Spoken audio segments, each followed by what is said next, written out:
Fatkeqësisht pritjet nuk janë realizu.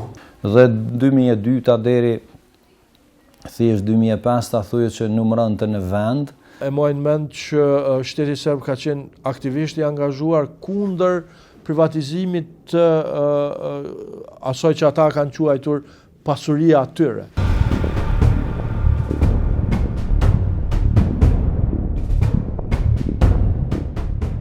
"25 vite nga përfundimi i luftës, Kosova nuk ka arritur të barazohet në zhvillimin ekonomik me vendet e rajonit.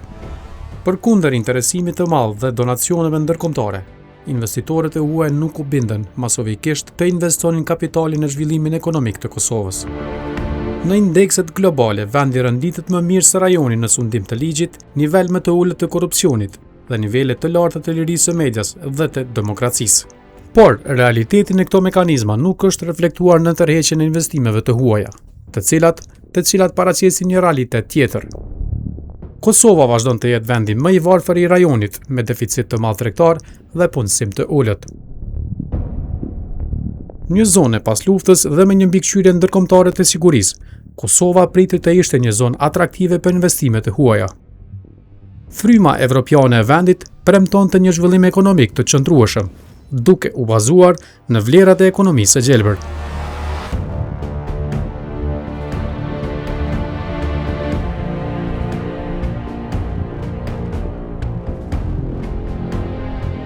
Kosova ishte pjesë e ish Republikës Federative të Jugosllavisë, me një ekonomi shtetërore të planifikuar.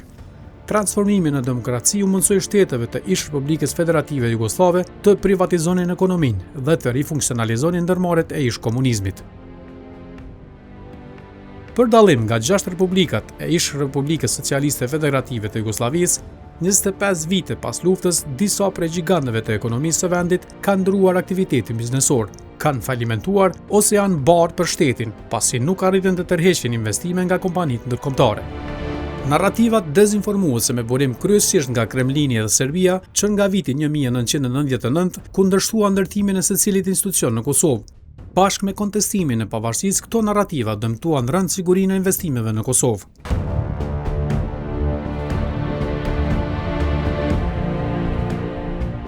Task Forca e BE-s kundër dezinformimit identifikon dezinformatën ruse si njërin nga burimet e rrezikshme të dezinformimit në rajon, me qëllim kryesor dëmtimin e besueshmërisë në institucione dhe në vlerat e vendeve të cilat janë cak i dezinformatës.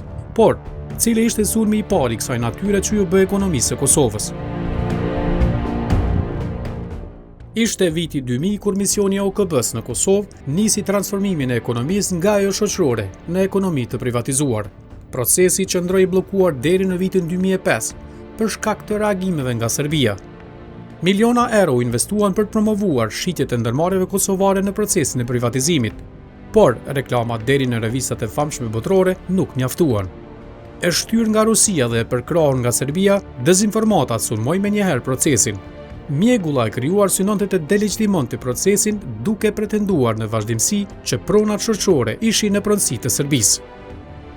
Qindra deklarata e komunikata nga politikanët e influencerët e dy vendeve i dekurajuan investitorët. Si rrjedhoi, prona e nxjerrë në shitje u ble nga biznesmen lokal, të cilët nuk arritën të kthenin bindshëm namin e ekonomisë.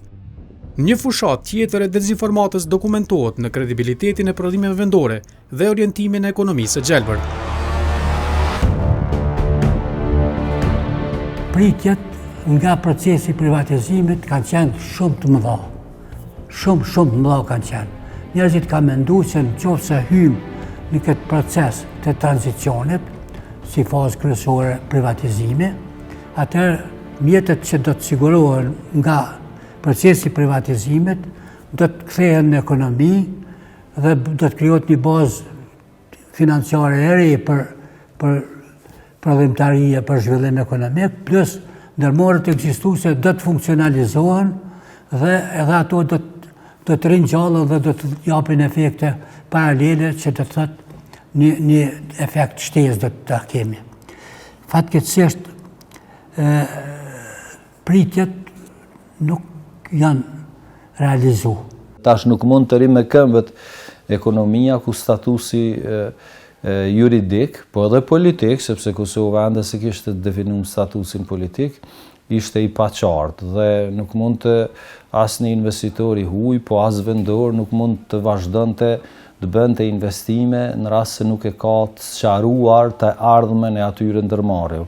Dhe 2002 deri thjesht 2005 ta thuje që numëronte në vend dhe nuk arrinte të bënte asgjë. Në kohën kur ka fillu procesi i privatizimit atëherë, e mojnë mend që shteti serb ka qenë aktivisht i angazhuar kundër privatizimit të asaj që ata kanë quajtur pasuria atyre. Dhe kjo me do mos i ka tremb investitor të serioz në vendet e Bashkimit Evropian, të cilët kanë pas interes për ato kompani dhe ka rezultuar që pastaj një pjesë e madhe atyve fabrikave të mos përfundojnë të jenë fabrika fare. Po, fatkeqësisht ka pas faza të ndryshme të valeve të dezinformimit ndaj proceseve të rëndësishme ekonomike, në veçanti atyre investive për Kosovën. Gjatë periudhës time si zëvendës kryeministre dhe ministre të tregtisë dhe industrisë, kjo ka pas të bëj ekskluzivisht me statusin e Kosovës, pasi që ishin atëherë vetëm 3 e më vonë 4 vite që Kosova kishte shpallur pavarësinë e saj dhe ka pasur përpjekje të vazhdueshme nga Serbia që të prezantoj Kosovën si një shtet pa status të definuar ose si një territor pa status të definuar me dezinformata të vazhdueshme se investimet nuk janë të sigurta në Kosovë për arsye se pronësi në asetet strategjike dhe në disa prej kompanive që ishin qoftë shoqëri pjesë të AKP-s dhe ndërmarrje shoqërore apo shoqëri aksionare më tutje, janë pronësi të Serbisë dhe ato do të kontestohen një të ardhme të afërt. Natyrisht si informacion i tillë që shkakton edhe frikë, pasiguri e natyrisht edhe blokad